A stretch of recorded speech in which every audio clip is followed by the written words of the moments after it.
सो गया लल्ला? हाँ मम्मी सो गया, और इसके साथ साथ मेरा पैर भी सो गया।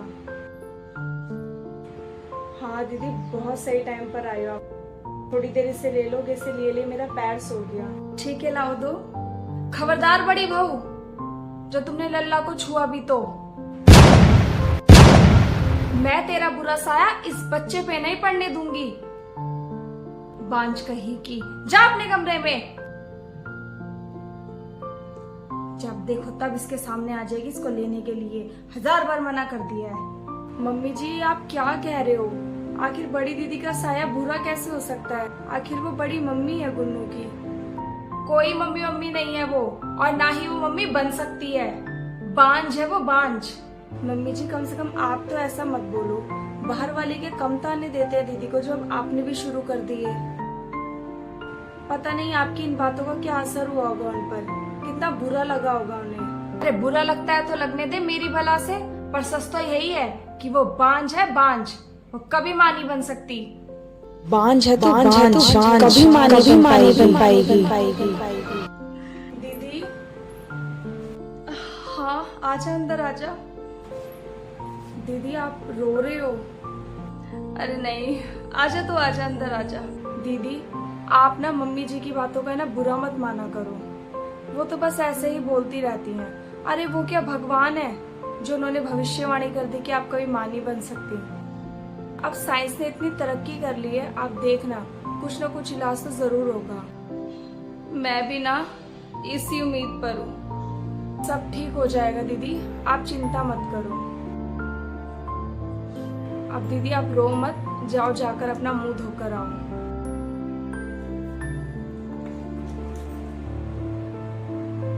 ये क्या है? ये किस चीज की रिपोर्ट है?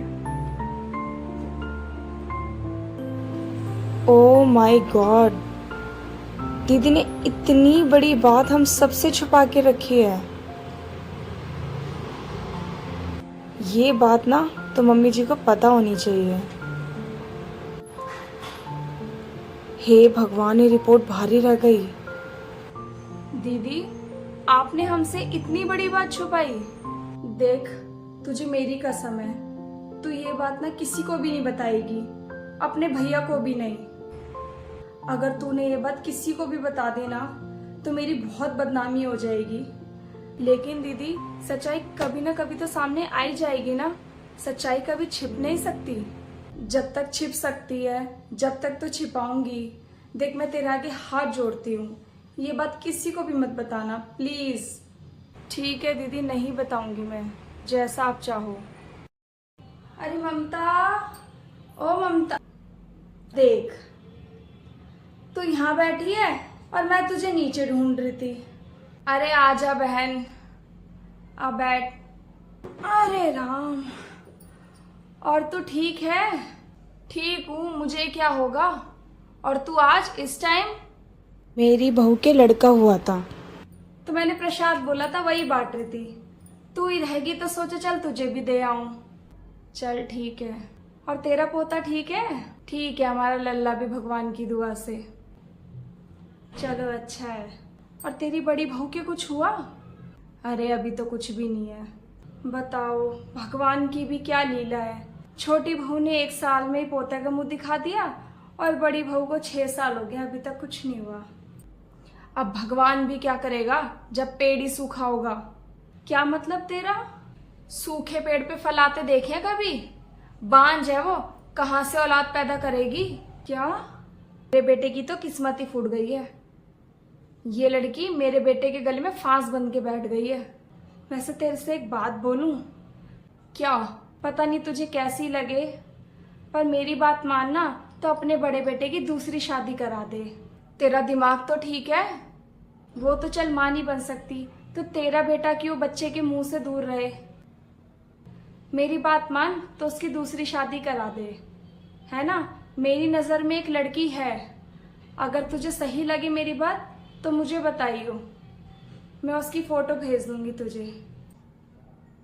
ठीक है, अभी मैं चलती हूँ। चल मुझे और घर में भी प्रसाद देना है। ठीक है चल। अच्छा, लड़की तो सुंदर है, आंचल, आंचल, इधर आ एक बार। जी मम्मी जी। इधर आइए बेटा, बैठ एक बार, कुछ बात करनी है तुझसे। जी मम्मी जी। ले जरा देख के बता कैसी है। ये किसकी फोटो है?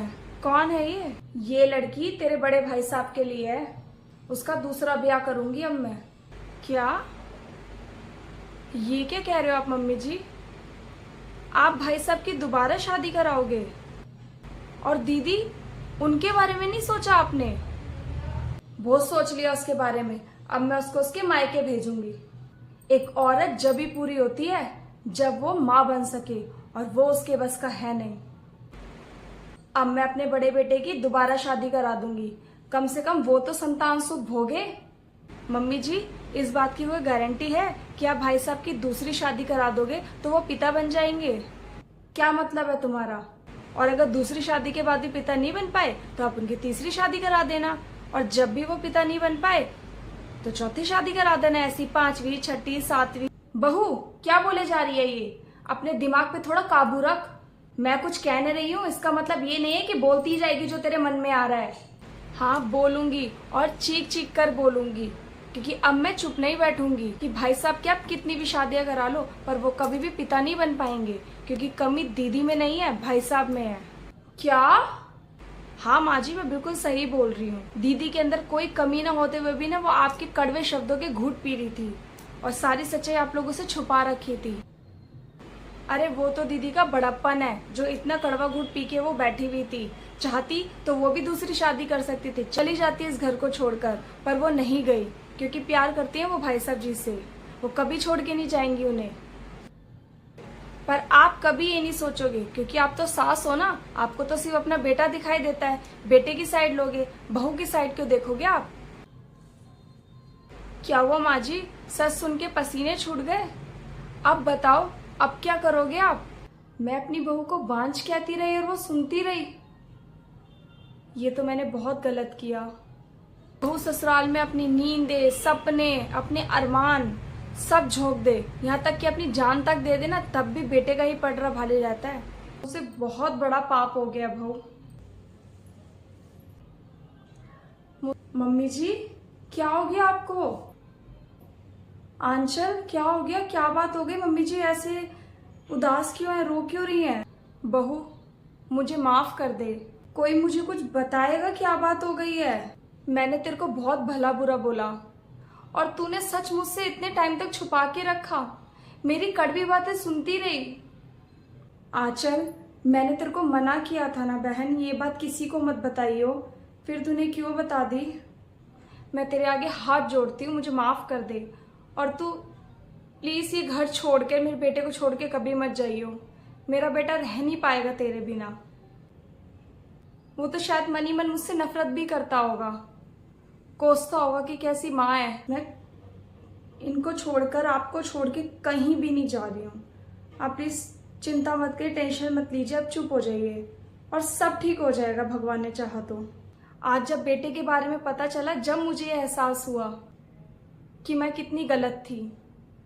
अगर सच्ची में तुम्हारे अंदर कमी थी तो भी मैं गलत कर रही थी।